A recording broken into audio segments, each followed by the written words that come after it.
Jelajahi cara baru mendapatkan informasi. Download Metro TV Extend sekarang. Bukan juru bicara KPK, Mahfud MD malah dengan entengnya menyebut mentan Syahrul Yassin Limpo sebagai tersangka. Apa sebenarnya motif Mahfud membocorkan status Menteri Pertanian mendahului KPK?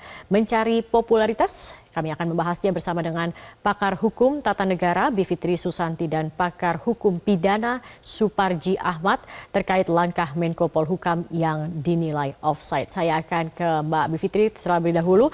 Kalau kita melihat KPK belum ada suara, tetapi Menko Polhukam sudah mengumumkan status tersangka. Ini bisa dibilang suatu hal yang memang sah-sah saja. Wajarkah begitu, Mbak Bivitri? Tidak sah dan tidak wajar. Karena kita harus lihat posisi menteri, apalagi ini menteri koordinator ya. Pak Mahfud itu kan menteri koordinator. Dalam hukum tata negara itu artinya sebenarnya dia tidak punya portofolio, tidak melakukan hal-hal yang sifatnya teknis. Dia adalah koordinator. Itu satu. Tapi yang kedua juga, jangan lupa Kemenko, Kementerian Koordinator itu, walaupun ada judulnya hukum, tapi dia bukan lembaga yang melakukan penyelidikan dan penyidikan. Harusnya dalam yang melakukan yang mengumumkan status tersangka itu lembaganya.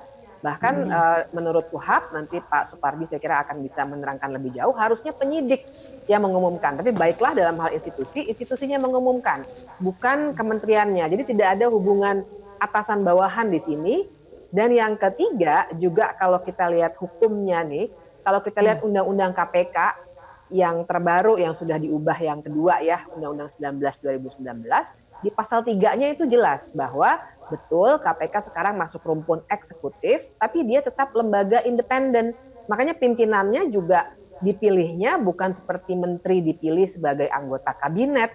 Kalau Menko itu kan anggota kabinet ya, kalau pimpinan KPK itu diseleksinya oleh pemerintah, tapi dipilih oleh DPR. Dan statusnya menurut Undang-Undang KPK memang independen walaupun di bawah presiden.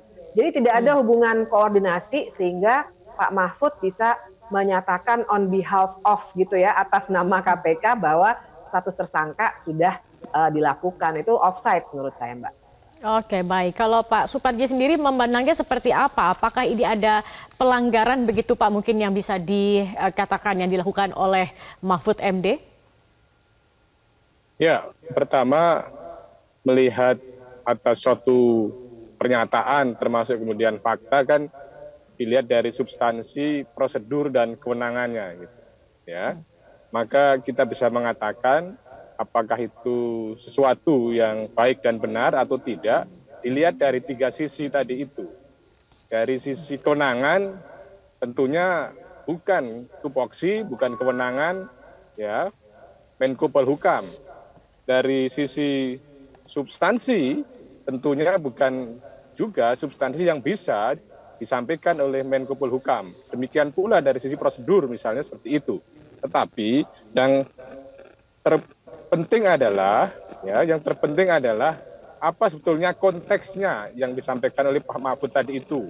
Mungkin sebagai sebuah jawaban atas pertanyaan ya dari media. Tetapi meskipun itu sebagai suatu pertanyaan dari media, kembali kepada proporsionalitas dan prosedural serta kewenangan ya masing-masing kelembagaan itu. Namun kalau kita cermati bahwa hal ini kadangkala terjadi dan mestinya itu tidak terulang lagi gitu ya, tidak terulang lagi di masa yang akan datang. Dan ini kalau kita sekedar mengatakan ini offset atau apa kan gitu. Tetapi yang terpenting adalah bagaimana evaluasi atas realitas yang ini terjadi gitu. Kalau dari ditinjau dari KUHAP, dari KPK memang menjadi persoalan gitu loh ya. Baik, baik. Dan kalau kita lihat bukan kali ini saja sebenarnya yang bisa dinilai offside begitu dalam mengomentari ketika kasus besar lalu begitu yang menyangkut saat itu terkait dengan Joshua begitu ya. Ini juga sempat dikatakan offside gitu oleh DPR. Mbak Bivitri, kalau saat ini Anda melihatnya begitu Menko Polhukam ini sering sekali melakukan hal seperti ini, apa sebenarnya tujuannya? Apa sebenarnya motifnya? Apa yang Anda tangkap dari sikap ini? Ya, kalau motif saya kira ada baiknya nanti kita tanya juga ke Pak Mahfud ya. Tapi kita bisa melihat fenomena bahwa yang namanya menteri itu memang pasti manusia makhluk politik begitu ya. Jadi artinya akan ada kepentingan-kepentingan. Dan itu yang kita bisa baca dalam fenomena belakangan ini, terutama karena salah satu nama yang beredar misalnya sebagai kandidat bakal calon wakil presiden juga misalnya Pak Mahfud. Tapi itu salah satu indikasi ya. Dan kemudian indikasi lainnya misalnya ini juga bukan fenomena baru seperti yang tadi Mbak sampaikan, sebelumnya juga sudah pernah terjadi. Barangkali bisa saja karena Pak Mahfud lebih rajin merespon wartawan. Ada banyak juga kalau Pak Jokowi kan selalu bilang, loh jangan tanya saya misalnya. Tapi menurut saya bahkan kalau di doorstop oleh wartawan, kalau memang bukan kewenangannya, Pak Mahfud bisa saja bilang silakan tanya ke KPK. Nah, saya kira kecenderungan Pak Mahfud untuk responsif mungkin di satu sisi baik, tapi di sisi lainnya akhirnya terjadi keluar dari batas-batas kewenangan tadi, dan ini yang tengah terjadi. Dan saya kira juga ada konteks yang ketiga, bahwa memang kasus ini begitu menguat di media sosial banyak, apalagi waktu itu situasinya Pak Mentannya sedang dianggap hilang begitu ya. Jadi kontroversinya begitu besar, pasti ada keinginan juga untuk merespon pertanyaan publik.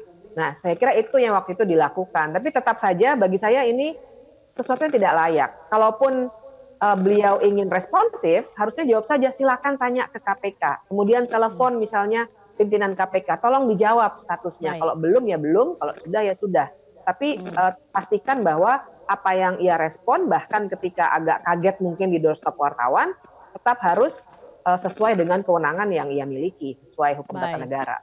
Baik, dan yang menjadi pertanyaan juga mengapa kemudian sulit bagi KPK untuk mengumumkan apa sebenarnya statusnya begitu hingga saat ini. Nanti kita akan lanjutkan perbincangan ini usai jeda pariwara berikut ini. Pemirsa tetap bersama kami di Metro hari ini. Baik, kita akan kembali melanjutkan perbincangan ini. Saya ingin ke Pak Suparji. Pak Suparji, tadi kita sudah mendengarkan dari perspektif tata negara atau hukum tata negara. Kalau dilihat apa yang dilakukan oleh Mahfud MD ini dari hukum pidana, ini seperti apa, Pak Suparji? Ya, kalau kita bicara hukum pidana, tentunya ada hukum pidana material dan hukum formil ya. Bahwa ini lebih pada aspek hukum formilnya, dalam arti tentang pelaksanaan hukum material yang itu konteksnya penetapan tersangka dan pengumuman tersangka tadi itu. Kalau ditinjau dari sisi hukum formil, status tersangka ini kan bukan status yang enteng-enteng gitu ya. Artinya termasuk bagian dari upaya paksa orang diumumkan menjadi tersangka itu satu hal yang sangat-sangat menyedihkan, sangat menyakitkan. Tentunya ini adalah satu hal yang dilakukan mestinya secara proporsional. Jadi penetapan tersangka bukan sesuatu yang sembarangan. Ada proses penyelidikan, ada proses penyidikan, ada gelar perkara, dan ada akhirnya diumumkan oleh lembaga yang berwenang. Itu perspektif hukum formilnya.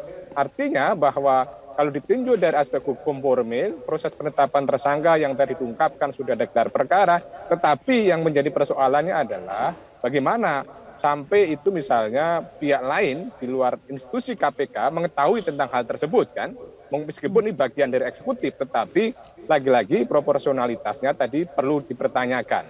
Jadi dalam konteks hukum materialnya lebih, tentunya juga akan menimbulkan persoalan. Misalnya apakah memang cukup alat bukti proses penetapan tersangka tadi, atau kemudian sudah pemeriksaan sebelumnya, dan ini kan menimbulkan perdebatan. Konon katanya belum pernah diperiksa sebagai saksi atau calon tersangka, tetapi juga katanya sudah pernah diperiksa sebagai saksi, sehingga bisa ditetapkan menjadi tersangka sebagaimana putusan MK, bahwa untuk menjadi tersangka harus ada pemeriksaan calon tersangka terlebih dahulu.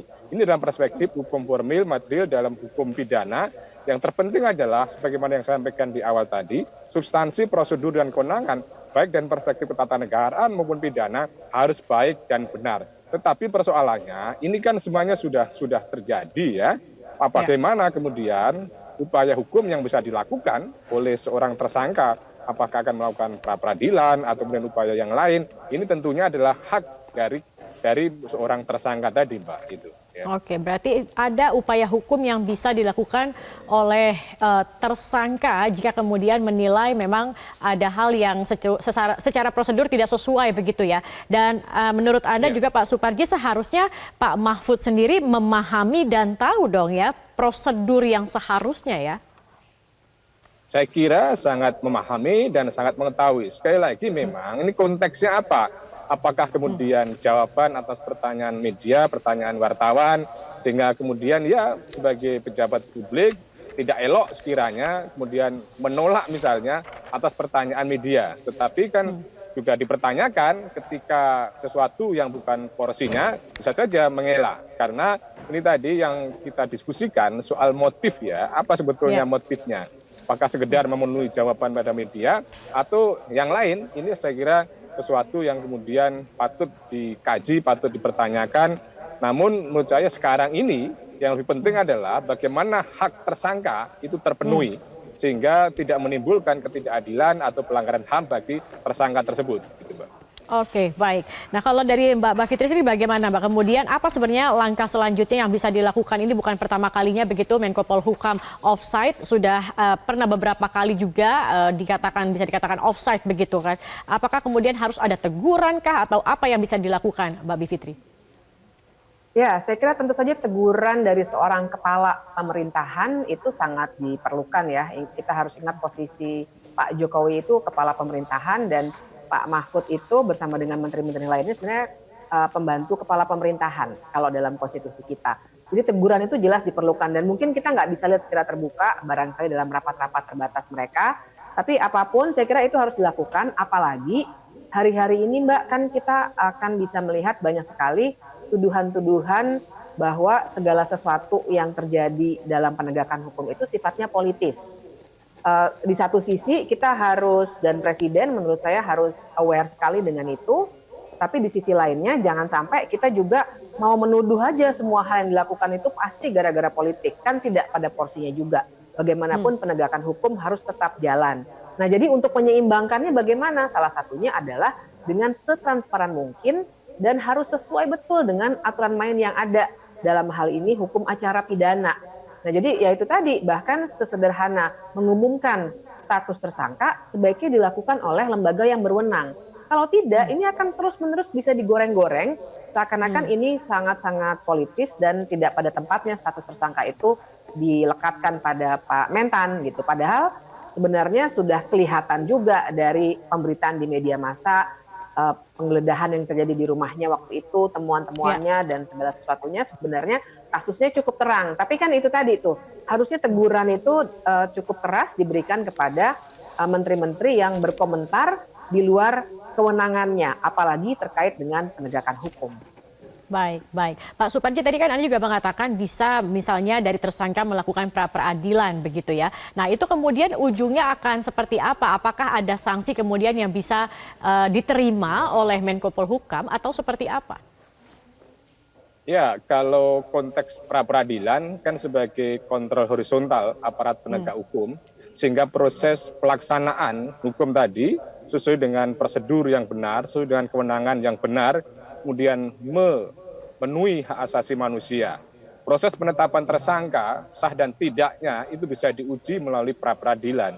Implikasinya jika pra-peradilan menyatakan bahwa ada pelanggaran prosedur, ada aspek formil penetapan tersangka yang tidak benar, maka bisa dibatalkan penetapan tersangka tadi oleh pra-peradilan. Tentunya tidak berimplikasi soal siapa yang mengumumkan, tetapi yang lebih substantif kita kan mestinya mendiskusikan, mengkaji bagi tersangka adalah bagaimana melakukan pembelaan melalui forum pra-peradilan, lembaga pra-peradilan lah itu bisa diuji penetapan tersangka sah atau tidak. Kalau dilihat dalam konteks misalnya tersangka ini, kalau yang mengumumkan ada sebuah kesalahan ya, tentunya ini juga menjadi sebuah materi yang bisa jadikan dasar untuk tidak sahnya penetapan tersangka, meskipun ya penetapan tersangka itu lebih pada diuji aspek formilnya. Apakah ada SPDP, apakah ada gelar perkara, tetapi itu akan berdampak bahwa jika dikabulkan penetapan tersangka menjadi batal gitu.